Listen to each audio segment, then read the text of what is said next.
Let me tell you a little something that happened. I'm a missionary, as you know. Do evangelistic missionary work about 7 times overseas around the world. Here not long ago in the city of Rome. Rome's a great city for art. And they had a school of art there, and several of our American young folks go over there every year to take a year or two's training in art to learn to paint pictures. There's a group of young Americans came over here a few years ago, as the story was told me. And when they get over there, they just go hog wild. When they're in Rome, they do as Rome does. Get out and drink and strip themselves and everything else and carry on. Both boys and girls. And there's a certain school. And in this school, there's this group of young Americans come over. And every one of them almost did the same thing, but one certain little girl.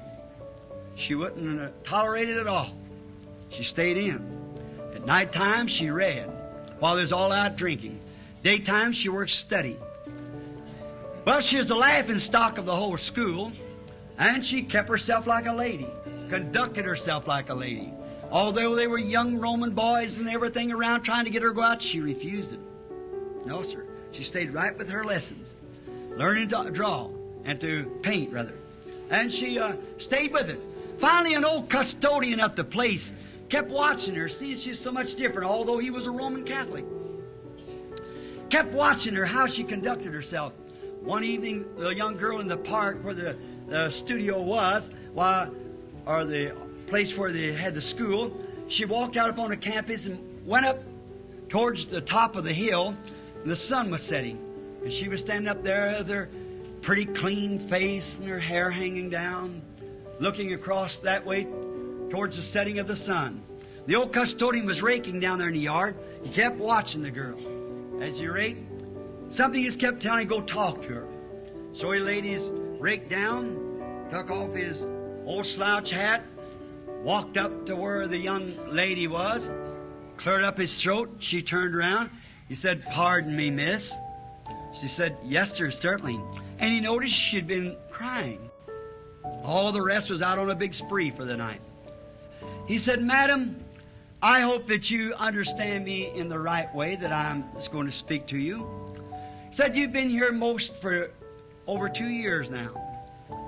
And I've noticed the group that you come with continually, they're out on parties and coming in all times of night, drunk and clothes half off of them and everything.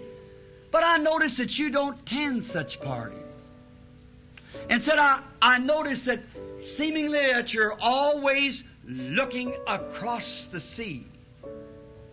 Of an evening you walk up here and stand here each evening and watch the sun go down."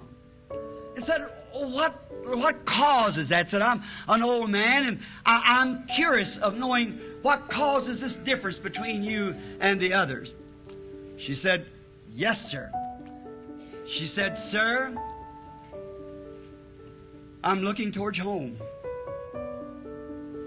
when the sun is setting."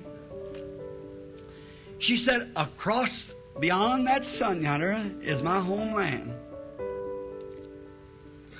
And she said, "In that land there is a certain state. And in that certain state there's a certain city. And in that certain city is a certain house. And in that house is a certain boy." She said, "He too is an artist. When I left to come over here, I pledged my love to him. We're engaged to one another." And she said, "No matter what any of the rest of them does, that has nothing to do with me." She said, "I promise to live true and right." And she said, "I'm longing for the day that when I feel myself on the top of the wings of that big plane, they'll take me across the sea and set me down at the airport where he'll meet me. He's building a home, and we'll live together in that land." And said, "That's the reason I act the way I do. I'm true to the promise that I made a boy, and he's true to the promise that he makes me." Said, "I hear from him now and then, and I write to him." And said, corresponding with one another, we're still holding our vows, waiting for the day we meet. Oh, how that would do. for a real Christian. To get away from the things of the world. And someday you talk about coming into the port on the wings of a dove. He's coming for a bride. One that don't fool with the world or the things of the world. She's washed in the blood of the Lamb. She's pledged her love to Him only. The love of the world is gone and dead to her. The marriage of the Lamb has come, and His bride has made herself ready. Let's think of it while we bow our heads just a moment.